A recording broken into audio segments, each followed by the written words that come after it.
దీపాదాస్ మున్షి గారు, వారితో పాటు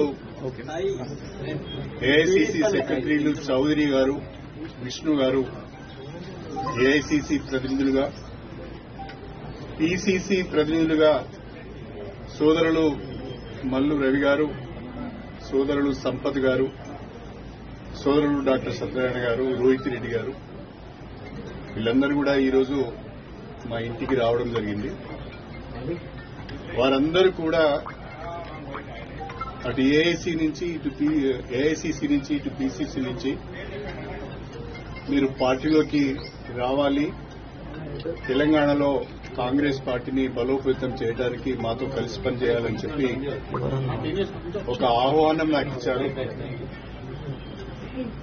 నేను నా శ్రేయోభిలాషులు, నాతో ఇన్ని రోజులు కలిసి ప్రయాణం చేసిన కార్యకర్తలు, వాళ్ళందరితో కూడా మాట్లాడి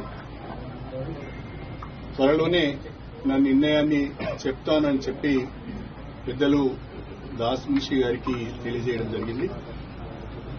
In a day or two, I will take a decision after consulting my followers and after consulting my well-wishers and my workers. నేను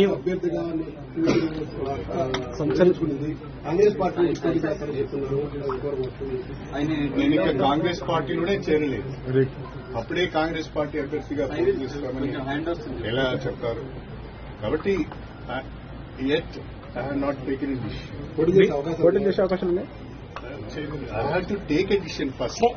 Then I will think. మీరు మీ క్యాడర్ కి ఏం చెప్తారు సార్? అంటే ఈ నా క్యాడర్ కి నేను మాట్లాడే విషయాలన్నీ మీకు చెప్పను కదా సార్. బీఆర్ఎస్ అన్ని అవకాశాలు ఇచ్చినా ఒక్కొక్కరు చేజారిపోతున్నారు.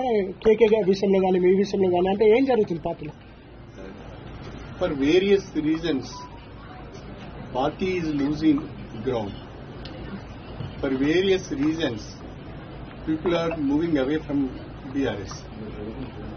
So, to serve the people and to do something for the constituency, we have to take a decision. We have to take a call. ఉమ్మడి వరంగల్ జిల్లాలో